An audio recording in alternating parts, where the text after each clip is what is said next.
पौड़ी का पाठ आप जी ने हुणे श्रवण किया। धन गुरु गुरु अमरदास सच्चे पातशाह जी ने इस पावन पौड़ी अंदर कृपा बख्शिश रहमत करके सानू मनुखी जीवां नूं समझाउणा कीता है। साहिब आखदे ने जिहड़ा गुरु का शब्द है वो बड़ा कीमती ही रतन है अते वो गुरु का शब्द जो रतन है वो कीमती हीरियां दे नाल जड़िया हुआ है। गुर का शब्द रतन है, हीरे जित जड़ाऊं। रतन एक कीमती अमोलक दात है और हीरा जड़ा है साहब आखदे ने यह भी बड़ा कीमती है। ਜਿਹੜੇ ਹੀਰੇ ਹਨ ਸੰਸਾਰ ਦੇ ਵਿੱਚ ਸਭ ਤੋਂ ਜ਼ਿਆਦਾ ਕੀਮਤ ਜਿਹੜੀ ਹੈ ਰਤਨਾਂ ਤੇ ਹੀਰਿਆਂ ਦੀ ਹੁੰਦੀ ਹੈ। ਭਾਵੇਂ ਕਿ ਵੇਖਣ ਵਿੱਚ ਇਹ ਬਹੁਤ ਛੋਟੇ, ਇਹਨਾਂ ਦੀ ਮਾਤਰਾ ਭਾਵੇਂ ਬਹੁਤ ਥੋੜੀ ਹੋਵੇ ਪਰ ਇਹਨਾਂ ਦੀ ਕੀਮਤ ਬਹੁਤ ਜ਼ਿਆਦਾ ਹੁੰਦੀ ਹੈ। ਹੀਰਿਆਂ ਦੇ ਵਿੱਚ ਰਤਨਾਂ ਦੇ ਵਿੱਚ ਇਹ ਬੜੀ ਖੂਬੀ ਹੈ, ਜਿੱਥੇ ਇਹਨਾਂ ਦੀ ਕੀਮਤ ਬਹੁਤ ਜ਼ਿਆਦਾ ਹੈ ਉੱਥੇ ਇਹਨਾਂ ਦੀ ਚਮਕ ਵੀ ਬਹੁਤ ਜ਼ਿਆਦਾ ਹੁੰਦੀ ਹੈ। ਸਾਹਿਬ ਨੇ ਤਾਂ ਹੀ ਸ਼ਬਦ ਨੂੰ ਰਤਨ ਦੇ ਨਾਲ ਤੁਲਨਾ ਕਰਦੇ ਹੋਏ ਬਚਨ ਕੀਤੇ ਨੇ। ਗੁਰ ਕਾ ਸ਼ਬਦ ਰਤਨ ਹੈ, ਹੀਰੇ ਜਿਤ ਜੜਾਉ। ਤੇ ਹੀਰੇ ਜਿਹੜੇ ਨੇ ਜੜੇ ਹੋਏ ਨੇ, ਜਿਵੇਂ ਆਪਾਂ ਵੇਖਦੇ ਹਾਂ ਕੋਈ ਹਾਰ ਹੈ, ਉਸ ਹਾਰ ਦੇ ਵਿੱਚ ਹੀਰੇ ਜਿਹੜੇ ਨੇ ਜੜੇ ਹੁੰਦੇ ਨੇ ਤੇ ਉਹ ਹਾਰ ਜਿਹੜਾ ਉਹ ਹੀਰਿਆਂ ਨਾਲ ਜੜਿਆ ਹੋਇਆ ਉਨਾ ਹੀ ਬੇਸ਼ਕੀਮਤੀ ਹੋ ਜਾਂਦਾ ਹੈ। ਜਿੰਨੇ ਜ਼ਿਆਦਾ ਹੀਰੇ ਹੋਣਗੇ ਉਨਾ ਹੀ ਜ਼ਿਆਦਾ ਮਹਿੰਗਾ ਹਾਰ ਹੁੰਦਾ ਹੈ, ਉਨਾ ਹੀ ਮਹਿੰਗਾ ਉਹ ਗਹਿਣਾ ਹੁੰਦਾ ਹੈ। ਤੇ ਸਤਿਗੁਰ ਪਾਤਸ਼ਾਹ ਆਖਦੇ ਨੇ ਗੁਰੂ ਕਾ ਸ਼ਬਦ ਤੇ ਅਮੋਲਕ ਰਤਨ ਹੈ ਤੇ ਇਹਦੇ ਵਿੱਚ ਬੇਅੰਤ ਹੀਰੇ ਹਨ। ਹੀਰੇ ਕੀ ਹਨ? ਰੱਬੀ ਗੁਣ। ਜਿਹੜੇ ਰੱਬੀ ਗੁਣ ਹਨ ਉਹ ਅਸਲ ਵਿੱਚ ਕੀਮਤੀ ਹੀਰੇ ਹਨ। ਗੁਰਬਾਣੀ ਦੇ ਅੰਦਰ ਜਿੰਨੇ ਵੀ ਰੱਬੀ ਗੁਣਾਂ ਦਾ ਜ਼ਿਕਰ ਕੀਤਾ ਗਿਆ ਹੈ, ਕਿਉਂਕਿ ਗੁਰਬਾਣੀ ਅਥਾਹ ਗੁਣਾਂ ਦਾ ਸਾਗਰ ਹੈ। ਗੁਰ ਸਾਗਰ ਰਤਨੀ ਭਰਪੂਰੇ। ਜਿਹੜਾ ਗੁਰੂ ਹੈ ਉਹ ਸਾਗਰ ਵਰਗਾ ਹੈ ਤੇ ਇਹਦੇ ਵਿੱਚ ਬੇਅੰਤ ਹੀ ਕੀਮਤੀ ਰਤਨ ਹਨ। ਮਹਾਰਾਜ ਆਖਦੇ ਨੇ ਉਹਨਾਂ ਰਤਨਾਂ ਨੂੰ ਚੁਗਦਾ ਕੌਣ ਹੈ? ਉਹਨਾਂ ਰਤਨਾਂ ਨੂੰ ਪ੍ਰਾਪਤ ਕਿਹੜਾ ਕਰ ਸਕਦਾ ਹੈ? ਹਰ ਇੱਕ ਮਨੁੱਖ ਦੇ ਵੱਸ ਦੀ ਗੱਲ ਨਹੀਂ ਵੀ ਇਹਨਾਂ ਰਤਨਾਂ ਨੂੰ ਪ੍ਰਾਪਤ ਕਰ ਸਕੇ, ਇਹਨਾਂ ਕੀਮਤੀ ਹੀਰਿਆਂ ਨੂੰ ਚੁੱਭੀ ਮਾਰ ਕੇ ਕੱਢ ਸਕੇ। ਇਹ ਤੇ ਕੋਈ ਵਿਰਲਾ ਹੈ ਜਿਹੜਾ ਹੰਸ ਬਿਰਤੀ ਵਾਲਾ ਹੋਵੇ ਤੇ ਜਿਹੜਾ ਇਸ ਸਾਗਰ ਦੇ ਵਿੱਚ ਚੁੱਭੀ ਮਾਰੇ ਤੇ ਉਹ ਚੁੱਭੀ ਮਾਰ ਕੇ ਉਹ ਰਤਨ ਹੀਰੇ ਕੱਢ ਲਵੇ, ਨਹੀਂ ਤਾਂ ਹਰ ਕੋਈ ਮਨੁੱਖ ਨਹੀਂ ਕੱਢ ਸਕਦਾ। ਮੇਰੇ ਪਾਤਸ਼ਾਹ ਕਿਰਪਾ ਕਰਦੇ ਨੇ, ਇਹ ਸ਼ਬਦ ਬੜਾ ਕੀਮਤੀ, ਬੜਾ ਅਮੋਲਕ ਹੈ, ਕੀਮਤੀ ਰਤਨ ਵਰਗਾ ਹੈ ਤੇ ਰੱਬੀ ਗੁਣਾਂ ਦੇ ਹੀਰੇ ਇਹਦੇ ਵਿੱਚ ਪਏ ਹੋਏ। ਵੈਸੇ ਗੁਰਬਾਣੀ ਨੂੰ ਭਾਈ ਗੁਰਦਾਸ ਜੀ ਨੇ ਸ਼ੀਸ਼ਾ ਵੀ ਆਖਿਆ ਵੀ ਇਹ ਗੁਰਬਾਣੀ ਸ਼ਬਦ ਜਿਹੜਾ ਸ਼ੀਸ਼ੇ ਵਰਗਾ ਹੈ। ਸਿੱਖ ਧਰਮ ਦੇ ਵਿੱਚ ਮਹਾਨ ਵਿਦਵਾਨ ਹੋਏ ਨੇ ਪ੍ਰੋਫੈਸਰ ਸਾਹਿਬ ਸਿੰਘ। ਪ੍ਰੋਫੈਸਰ ਸਾਹਿਬ ਸਿੰਘ ਤੋਂ ਪਹਿਲਾਂ ਗੁਰੂ ਗ੍ਰੰਥ ਸਾਹਿਬ ਦੇ ਜਿੰਨੇ ਵੀ ਟੀਕੇ ਕੀਤੇ ਗਏ ਸਨ ਉਹ ਸਾਰੇ ਦੇ ਸਾਰੇ ਟੀਕੇ ਜਿਹੜੇ ਹਨ ਕਿਤੇ ਨਾ ਕਿਤੇ ਉਹਨਾਂ ਦੇ ਵਿੱਚ ਮਨੁੱਖੀ ਸੋਚ ਕੰਮ ਕਰਦੀ ਸੀ। ਪਰ ਜਦੋਂ ਪ੍ਰੋਫੈਸਰ ਸਾਹਿਬ ਸਿੰਘ ਇੱਕ ਹਿੰਦੂ ਧਰਮ ਦੇ ਵਿੱਚ ਜਨਮੇ ਹੋਏ ਤੇ ਉਹਨਾਂ ਨੇ ਜਦੋਂ ਗੁਰੂ ਗ੍ਰੰਥ ਸਾਹਿਬ ਦੀ ਬਾਣੀ ਨੂੰ ਪੜ੍ਹਿਆ, ਵਿਚਾਰਿਆ ਤੇ ਉਹਨਾਂ ਨੂੰ ਪਤਾ ਲੱਗਿਆ ਵੀ ਇੰਨਾ ਕੀਮਤੀ ਖਜ਼ਾਨਾ ਹੈ ਗੁਰੂ ਗ੍ਰੰਥ ਸਾਹਿਬ ਦੀ ਬਾਣੀ ਜਿਹੜੀ ਹੈ, ਇੰਨਾ ਅਮੋਲਕ ਖਜ਼ਾਨਾ ਹੈ ਗੁਰੂ ਗ੍ਰੰਥ ਸਾਹਿਬ ਦੀ ਬਾਣੀ। ਤਾਂ ਪ੍ਰੋਫੈਸਰ ਸਾਹਿਬ ਸਿੰਘ ਨੇ इस गुरबाणी का टीका करना आरंभ किया है। पर सब तो पहला उन्होंने इस टीके का नाम जिहड़ा बड़े कमाल का रखे है, श्री गुरु ग्रंथ साहब दर्पण। ते दर्पण का अर्थ होंदा शीशा। ते शीशे का काम की होंदा है? शीशे का काम होंदा है साडे फेस नूं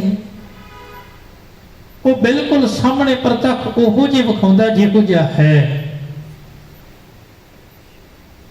जो भी कमी होगी वो शीशे ने बयां कर देनी। शीशा झूठ नहीं बोलता, शीशा हमेशा सच ही बोलता है। उन्हें वही सामने विखाउना है जो है, उन्हें झूठ नहीं विखाउना। जिहो जी सूरत है वो जी उन्हें प्रतख विखा देनी। और कई बारी मनुख अपने फेस को सीधे तौर पर आप नहीं वेख सकता, शीशे के सहारे नाल ही वेख सकता। बंदा अपनी अखां नूं किवें वेखेगा? नहीं वेख सकता। अपने मत्थे नूं किवें वेखेगा? नहीं वेख सकता।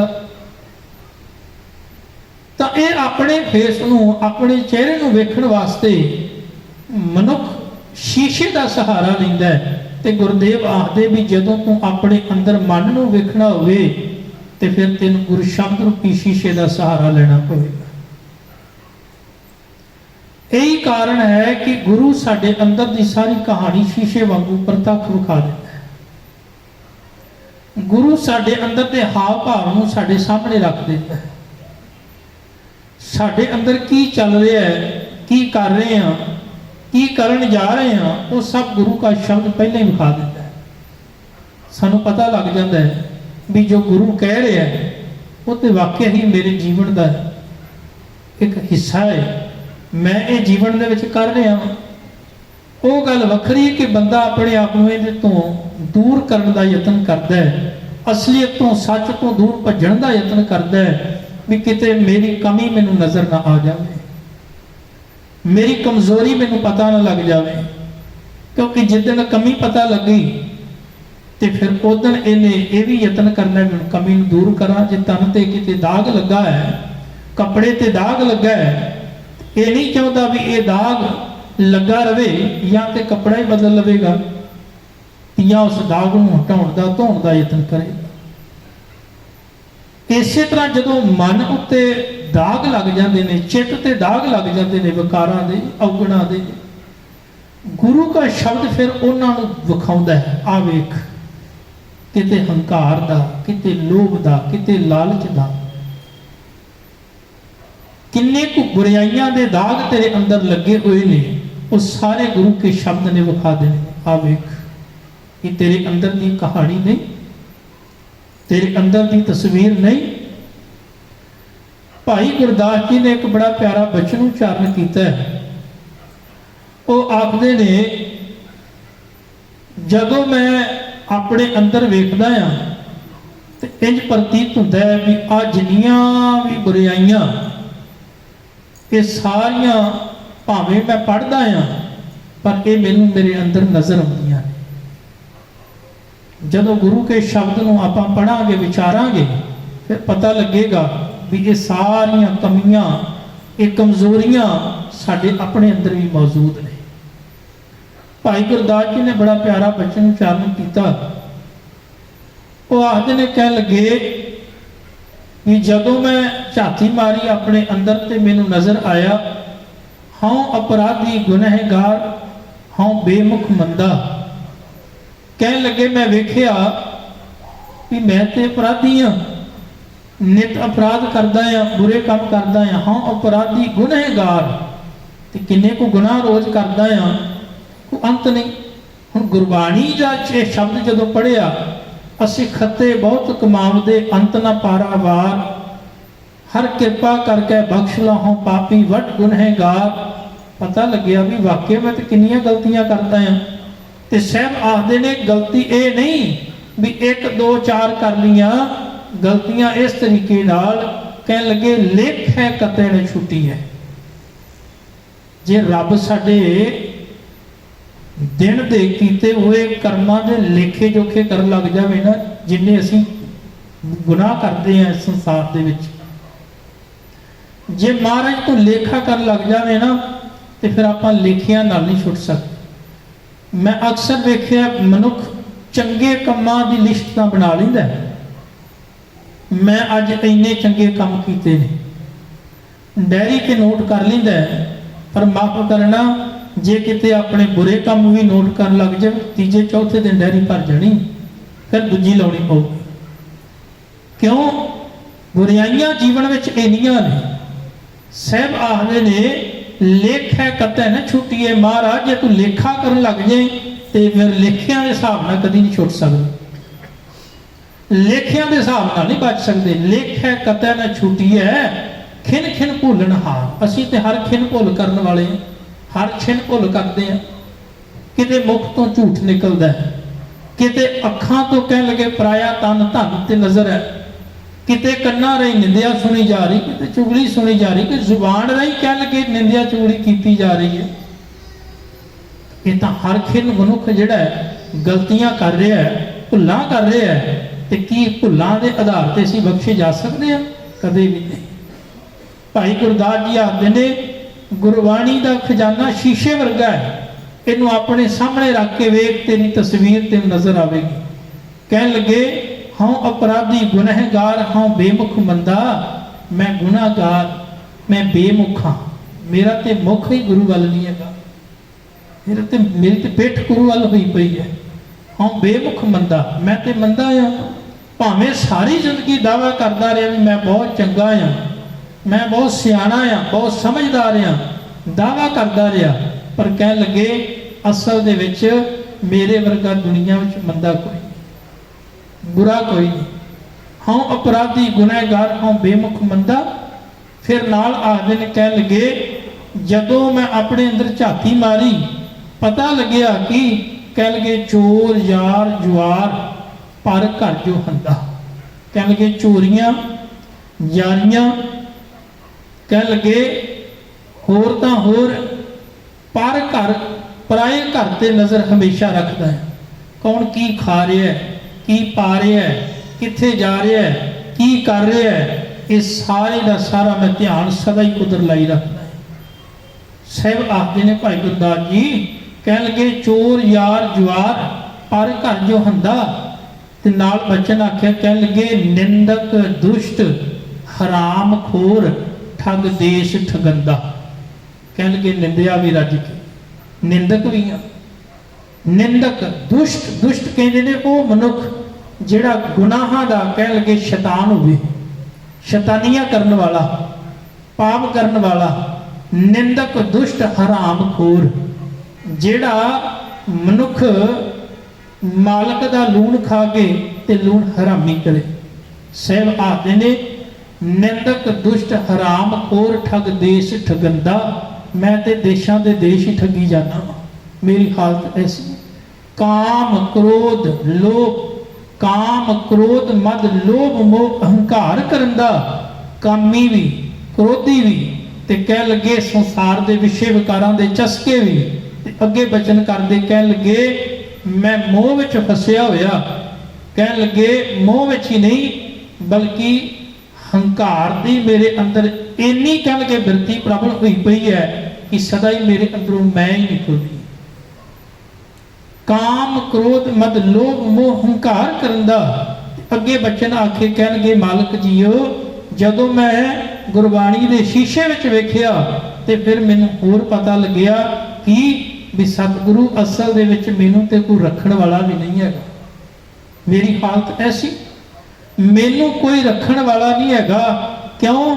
ਕਹਿਣ ਲੱਗੇ ਅਸਲ ਦੇ ਵਿੱਚ ਵਿਸ਼ਵਾਸ ਘਾਤੀ ਅਕਿਰਤ ਕਣ ਮੈਂ ਕੋ ਨ ਰਖੰਦਾ। ਮੈਂ ਵਿਸ਼ਵਾਸ ਘਾਤੀ ਹਾਂ, ਮੇਰੇ ਤੇ ਕੋਈ ਵਿਸ਼ਵਾਸ ਨਹੀਂ ਕਰਦਾ। ਹੁਣ ਭਲਾ ਜਿਹਦੇ ਚ ਇੰਨੇ ਔਗਣ ਹੁਣ ਕੋਈ ਵਿਸ਼ਵਾਸ ਕਰਦਾ, ਭਰੋਸਾ ਕਰਦਾ?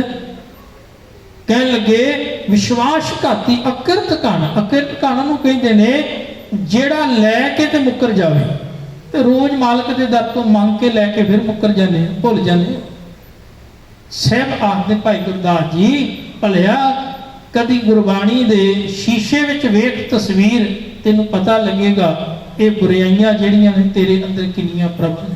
ਵਿਸ਼ਵਾਸ ਘਾਤੀ ਅਕਿਰਤ ਕਣ मैं को न रखंदा, पर गुरु का शब्द, गुरु की बाणी, गुरु का परोपकार इन्ना वड्डा है कि जे तू गुरु के चरणों में अरदास करेगा तो गुरु फिर भी तेन गल ना ला लवेगा। सिमर मुरीदा ढाडियां सतगुर बख्शंदा, सतगुर फिर भी तेन बख्श लवेगा, वो फिर भी गल दे नाल ला लवेगा। समाज नहीं लाउंदा, लोग नहीं लाउंदे। जे समाज अंदर साडी एक गलती दो गलतियां पता लग जान तो चार बंदे इकट्ठे होके अपने ही कहना शुरू कर देंदे ने भी जेड़े 5-7 पिछले कीते ने वो भी नाल जोड़ दो, वो भी लोगों को दसो तां जो पता लगे भी ये मनुख किहो जिहा है। पर गुरु समर्थ ऐसा है जेड़ा बख्शनहार है। पिछले अवगुण बख्श ले प्रभ आगे मार्ग पावे। मेरे साहब आखदे ने ये गुरु का शब्द बड़ा महान है, बड़ा अमोलक है, बड़ा कीमती है। ये रब्बी गुण ही गुण हैं प्यारिया, पर तेनू समझ होनी चाहिए इस चीज़ की कि गुरु का शब्द रतन है, हीरे जित जड़ाऊं, शब्द रतन जित मन लागा। जिदन तेरा मन गुरु के शब्द रूपी रतन दे नाल जुड़ गया, जिदन तू अपने आप की तस्वीर वेखनी शुरू कर ली भी अज मैं नितनेम कर रहा, पर नितनेम करदियां होया भी मैनू अपनी तस्वीर नज़र आवे, मेरा अपना अंदर जो भी है वो नज़र आवे सामने। साहब आखदे ने बस उस दिन तेरा मन गुरु चरणों में जुड़ना शुरू हो जाएगा। शब्द रतन जित मन लागा ये हुआ समाओ।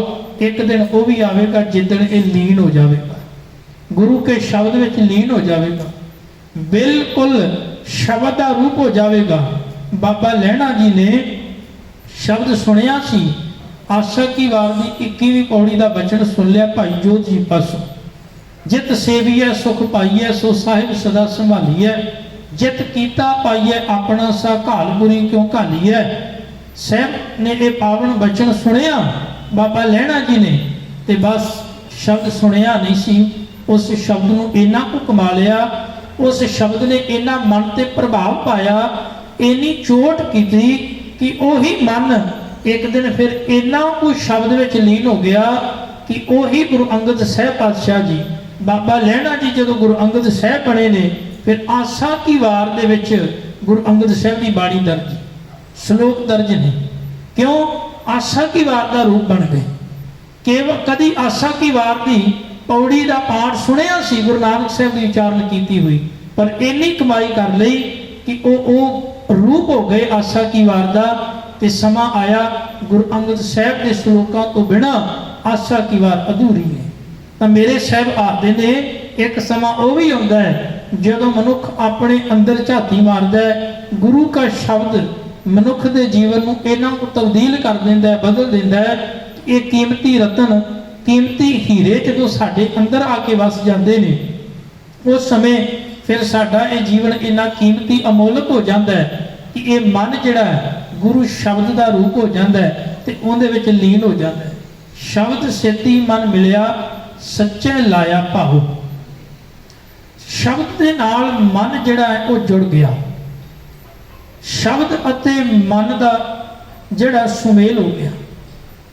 हुण जो शब्द कह रहे मन वो कर रहे, जो मन कर रहे वो शब्द कह रहे। पहला की सी? पहला जो मन करता सी वो शब्द नहीं सी कहता, जो गुरु का शब्द कहता सी मन वो नहीं सी करता, ते जो मन करता सी गुरु का शब्द नहीं सी कहता। हुंदा की सी भी तालमेल नहीं सी बैठता, तो फिर जीवन का कोई रस नहीं सी, आनंद नहीं सी। पर हुण ऐसी घटना वरती है कि हुण जो गुरु का शब्द कहता है वो मन करता है। साहब ने तां ही बाणी विच इस मन को जिथे हाथी आख्या ना कि इस हाथी मन को जे काबू करना ही तो केवल गुरु का शब्द है, गुरु के शब्द तो बिना ये मन काबू नहीं आ सकता। मन कुंचर पीलक गुरु ज्ञान कुंडा जै खींचे तै जाए, नानक हस्ती कुंडे बाहरा फिर उजड़ पाए। जेड़ा मन रूपी हाथी ज्ञान रूपी कुंडे तो बिना है, ऐसा मन रूपी हाथी है शरीर रूपी जंगल में उजाड़ के रख देगा, ये कीमती बाग में उजाड़ के रख दे। हाँ, जेड़ा मन गुरु के शब्द के अधीन है, ऐसा मन फिर कार्य सवारेगा, फिर जीवन को सवारेगा, चंगा सोचेगा, चंगा करेगा।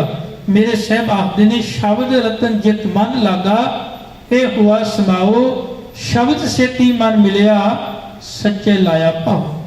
कह लगे प्यारिया फिर वो सदा स्थिर रहने वाले परमात्मा के चरणों में तेरा प्यार प्रेम बन जाएगा। आपे हीरा रतन आपे जिसनों दे बुझाए। ये बड़ी वड्डी गल है। ये बुझारत किसी विरले नूं समझ आउंदी जिन्हों आप मालक सोझी बख्शे भी उनका परमात्मा का नाम हीरे वर्गा है ते उनका शब्द कह लगे कीमती रतन वर्गा है। पर यह समझ उस मनुख नूं आउंदी है जिन्हों मालक आप समझ बख्शदा है, जिन्हों सोझी बख्शदा है। आपे हीरा रतन आपे जिसनों दे बुझाए कह नानक शब्द रतन है हीरा जित जिड़ा। नानक जी आखदे हन परमात्मा का गुरु का शब्द कीमती जिहड़ा वो रतन वर्गा है। अते गुरुदेव आखदे ने परमात्मा का नाम रूपी हीरा जिहड़ा मानो इहदे विच जड़िया होया है। बड़ा अमोलक है परमात्मा का नाम, बड़ा ही अमोलक है परमात्मा का शब्द, क्योंकि ये शब्द जिहड़ा है ये धुरों परमेश्वर के दर तो आया है। हुण दुनिया के अंदर शब्द तो बहुत ने, शब्दों की कमी शब्द तो साडे कोल भी नहीं, पर की साडे शब्दों में इन्नी ताकत है जिहड़ी इस शब्द में ताकत है? क्यों साडे शब्द असल दे विच जिहड़े हन वो शब्द केवल माया दीयां गल्लां संसार दीयां गल्लां साडे शब्दां विच वजन तां नहीं क्योंकि इन्हां शब्दां दे विच कमाई नहीं, इन्हां शब्दां विच कमाई नहीं, उस शब्द दे विच कमाई है। इस करके वो शब्द आया धुर दरगाहों है। साडे शब्दां विच जिदन कमाई होवेगी साडे शब्दां विच भी ताकत होवेगी। अक्सर कहना मान लो जे कोई वड्डा अहुदे ते बैठा होया कोई अफसर कोई गल करता है ते उनकी गल जिहड़ी है अगले दिन अखबारां की हैडलाइन बन जाती है। उनकी आखी हुई गल जिहड़ी है उनका आखिया होया एक बोल जिहड़ा है वो हर पासे लोग मनना शुरू कर देंगे ने। पर जे उन्हां ही गल्लां नूं मेरे वर्गा बंदा कोई इत्थे सड़क ते खलो के आखे तो कोई मन्नेगा? कोई नहीं मन्नेगा। क्यों? क्योंकि मेरे शब्दों में वो ताकत नहीं जो उनके शब्दों में ते उनके शब्दों में ताकत तां है कि उन्हें उस शब्दों को कमाया है। जिदन असी गुरु के शब्द को कमावांगे उस दिन याद रखना साडे शब्दों में भी उन्नी ताकत आ जाए। मेरे साहब बाणी में कृपा करते हैं उत्तम श्लोक साध के बचन अमुलिक लाल ए रतन है। रतन ने कीमती लाल ने एक एक बचन कीमती खजाना है। पर साहब आदमी ने सुनत कमावत होत उधार। जिदन सुन के कमाना शुरू करेगा तेरा उधार ही नहीं होगा बल्कि आप तरह लुकै निस्तार। जेड़ा जेड़ा तेरे को ये शब्द ये वचन सुनेगा फिर उन्हों का भी भला होगा। तो मेरे पातशाह आखते ने ये जिन्हों मालक समझ बख्श देवे सोझी देवे केवल उस समझ दे राही उस सोझी दे राही मनुख नूं ये पता लगता है भी किन्ने को कीमती अमोलक बचन हैं गुरु ग्रंथ साहिब की बाणी ने। अगला जिहड़ा बचन पातशाह जी ने किया है धन गुरु अमरदास सच्चे पातशाह जी अगली पौड़ी अंदर कृपा करते हैं बख्शिश करते हैं समझाना करते हैं। शिव शक्त आप उपाय कै करता आपे हुक्म वरताए। शिव का अर्थ जिहड़ा वो है जीवात्मा ते शक्त का अर्थ है माया। ये दोवें चीज़ां परमात्मा ने पैदा की। माया भी परमात्मा ने ते जीवात्मा भी परमात्मा ने पैदा की। जीवात्मा भी परमात्मा का ही एक अंग है। उस परमात्मा की अंश जिहड़ी साडे अंदर जोत जगदी पई है वो परमात्मा की ही जोत है। बस वो एक है, एक हुंदा होया भी अनेकता विच पसरिया होया।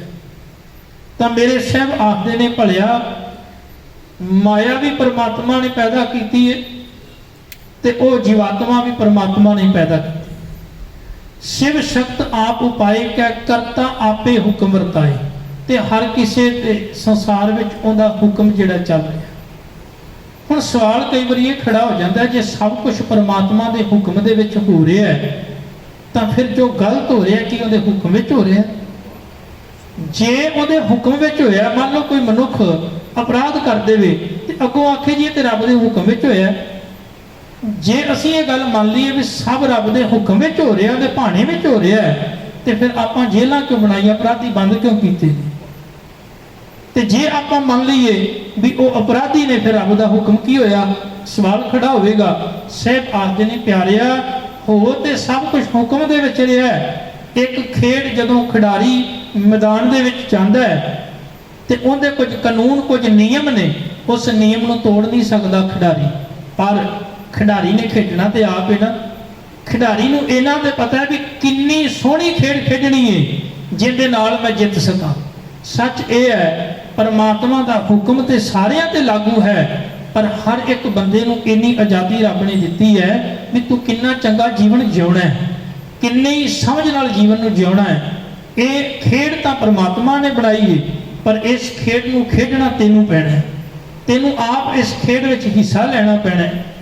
ਜਿਹੜੇ ਉਹਦੇ ਕਾਨੂੰਨ ਬਣਾਏ ਨੇ, ਉਹਨੇ ਮਰਿਆਦਾ ਬਣਾਈ, ਰਹਿਣਾ ਉਹਦੇ ਵਿੱਚ ਹੀ ਪੈਣਾ ਹੈ, ਪਰ ਖੇਡ ਤੂੰ ਆਪ ਖੇਡਣੀ।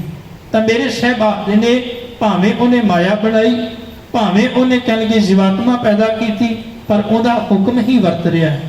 ਹੁਕਮ ਵਰਤਾਏ ਆਪ ਵੇਖੈ, ਗੁਰਮੁਖ ਕਿਸੈ ਬੁਝਾਈ। ਉਹ ਆਪ ਉਹਦਾ ਹੁਕਮ ਵਰਤ ਰਿਹਾ ਹੈ, ਆਪ ਉਹ ਸਾਰੀ ਮਾਇਆ ਦੀ ਖੇਡ ਖੇਡ ਰਿਹਾ ਹੈ। ਪਰ ਇਹਦੇ ਵਿੱਚ ਜੀਵ ਜਿਹੜੇ ਹਨ ਉਹ ਕਿਸ ਤਰੀਕੇ ਨਾਲ ਆਪਣੇ ਜੀਵਨ ਨੂੰ ਜੀ ਰਹੇ ਹਨ। ਕੋਈ ਵਿਰਲਾ ਗੁਰਮੁਖ ਹੈ ਜਿਹਨੂੰ ਇਹ ਭੇਦ ਸਮਝ ਆ ਜਾਂਦਾ ਹੈ ਵੀ ਇਹ ਸਭ ਖੇਡ ਪਰਮਾਤਮਾ ਦੀ ਹੈ। ਮੈਂ ਖੇਡਣਾ ਕਿਸ ਤਰੀਕੇ ਨਾਲ, ਕੀ ਮਾਇਆ ਵਿੱਚ ਫਸ ਕੇ ਜੀਵਨ ਗੁਜ਼ਾਰਨਾ ਹੈ, ਜਾਂ ਮੈਂ ਗੁਰੂ ਕੇ ਸ਼ਬਦ ਨਾਲ ਜੁੜ ਕੇ ਇਸ ਮਾਇਆ ਨੂੰ ਜਿੱਤ ਕੇ ਆਪਣੇ ਜੀਵਨ ਨੂੰ ਸਫਲਾ ਕਰਨਾ ਹੈ। ਸਾਹਿਬ ਆਖਦੇ ਨੇ, ਤੋੜੇ ਬੰਧਨ ਹੋਵੇ ਮੁਕਤ ਸ਼ਬਦ ਮਨ ਵਸਾਏ। ਤਾਂ ਗੁਰਦੇਵ ਆਖਦੇ ਕੋ ਗੁਰਮੁਖ ਜਿਹਨੂੰ ਇਸ ਗੱਲ ਦੀ ਸਮਝ ਆ ਜਾਂਦੀ ਹੈ ਕਿ ਇਹ ਖੇਡ ਤਾਂ ਪਰਮਾਤਮਾ ਦੀ ਹੈ, ਤਾਂ ਜਿੱਦਣ ਸਮਝ ਆਈ ਫਿਰ ਉਹ ਮਾਇਆ ਦੇ ਬੰਧਨ ਤੋੜ ਦਿੰਦਾ ਹੈ, ਫਿਰ ਮੁਕਤ ਹੋ ਜਾਂਦਾ ਹੈ। ਹੋਵੇ ਮੁਕਤ ਸ਼ਬਦ ਮਨ ਵਸਾਏ, ਉਹ ਇਸ ਸ਼ਬਦ ਨੂੰ ਆਪਣੇ ਮਨ ਵਿੱਚ ਟਿਕਾ ਲੈਂਦਾ ਹੈ। ਗੁਰਮੁਖ ਜਿਸ ਨੂੰ ਆਪ ਕਰੇ ਸੋ ਹੋਵੇ, ਇੱਕ ਸਿਉ ਲਿਵ ਲਾਏ। ਬਸ ਕਹਿਣ ਲੱਗੇ ਉਹ ਮਾਲਕ ਜਿਸ ਗੁਰਮੁਖ ਨੂੰ ਆਪ ਇਹ ਸਮਝ, ਇਹ ਸੋਝੀ ਬਖਸ਼ ਦਿੰਦਾ ਹੈ, ਉਹ ਗੁਰਮੁਖ ਫਿਰ ਉਹਦੇ ਦੱਸੇ ਹੋਏ ਰਾਹ ਤੇ ਤੁਰ ਪੈਂਦਾ ਹੈ। ਗੁਰਮੁਖ ਜਿਸ ਨੂੰ ਆਪ ਕਰੇ ਸੋ ਹੋਵੇ, ਇੱਕ ਸਿਉ ਲਿਵ ਲਾਏ। ਉਹ ਗੁਰਮੁਖ ਫਿਰ ਮਾਇਆ ਨਾਲੋਂ ਆਪਣੀ ਸੁਰਤ ਨੂੰ ਤੋੜ ਕੇ ਪਰਮਾਤਮਾ ਦੇ ਚਰਨਾਂ ਨਾਲ ਆਪਣੀ ਸੁਰਤ ਨੂੰ ਜੋੜ ਦਿੰਦਾ ਹੈ। ਕਹੇ ਨਾਨਕ ਆਪ ਕਰਤਾ ਆਪੇ ਹੁਕਮ ਵਰਤਾਏ। ਨਾਨਕ ਜੀ ਆਖਦੇ ਹਨ, ਪਰਮਾਤਮਾ ਆਪ ਹੀ ਸੰਸਾਰ ਨੂੰ ਰਚਣ ਵਾਲਾ ਹੈ। ਮਾਇਆ ਵੀ ਉਹਨੇ ਪੈਦਾ ਕੀਤੀ, ਜੀਵਾਤਮਾ ਵੀ ਉਹਨੇ ਪੈਦਾ ਕੀਤੀ, ਸੰਸਾਰ ਉਹਨੇ ਬਣਾਇਆ ਤੇ ਸੰਸਾਰ ਵਿੱਚ ਉਹਦੀ ਖੇਡ ਵਰਤ ਰਹੀ ਹੈ। ਉਹਦਾ ਹੁਕਮ ਸਾਰੇ ਪਾਸੇ ਚੱਲ ਰਿਹਾ ਹੈ। ਬਸ ਜਿਹੜਾ ਉਹਦੇ ਹੁਕਮ ਨੂੰ, ਉਸ ਬੁਝਾਰਤ ਨੂੰ ਸਮਝ ਗਿਆ, ਬਸ ਉਹ ਇਸ ਮਾਇਆ ਦੀ ਖੇਡ ਨੂੰ ਸਮਝਦਾ ਹੋਇਆ ਚੰਗਾ ਖਿਡਾਰੀ ਬਣ ਕੇ ਗੁਰੂ ਕਾ ਸ਼ਬਦ ਲੈ ਕੇ ਤੇ ਆਪਣੇ ਜੀਵਨ ਨੂੰ ਸਵਾਰ ਲੈਂਦਾ ਹੈ। ਗੁਰਦੇਵ ਕਿਰਪਾ ਕਰਨ, ਆਪਣੇ ਚਰਨਾਂ ਨਾਲ ਸਾਨੂੰ ਸਾਰਿਆਂ ਨੂੰ ਜੋੜ ਕੇ ਰੱਖਣ। ਗੁਰੂ ਕੇ ਸ਼ਬਦ ਦੀ ਕਮਾਈ ਕਰਕੇ, ਗੁਰੂ ਦਾ ਆਸਰਾ ਲੈ ਕੇ ਜੀਵਨ ਸਫਲਾ ਕਰ ਸਕੀਏ। ਹੋਈਆਂ ਭੁੱਲਾਂ ਚੁੱਕਾਂ ਦੀ ਖਿਮਾ। ਵਾਹਿਗੁਰੂ ਜੀ ਕਾ ਖਾਲਸਾ, ਵਾਹਿਗੁਰੂ ਜੀ ਕੀ ਫਤਿਹ।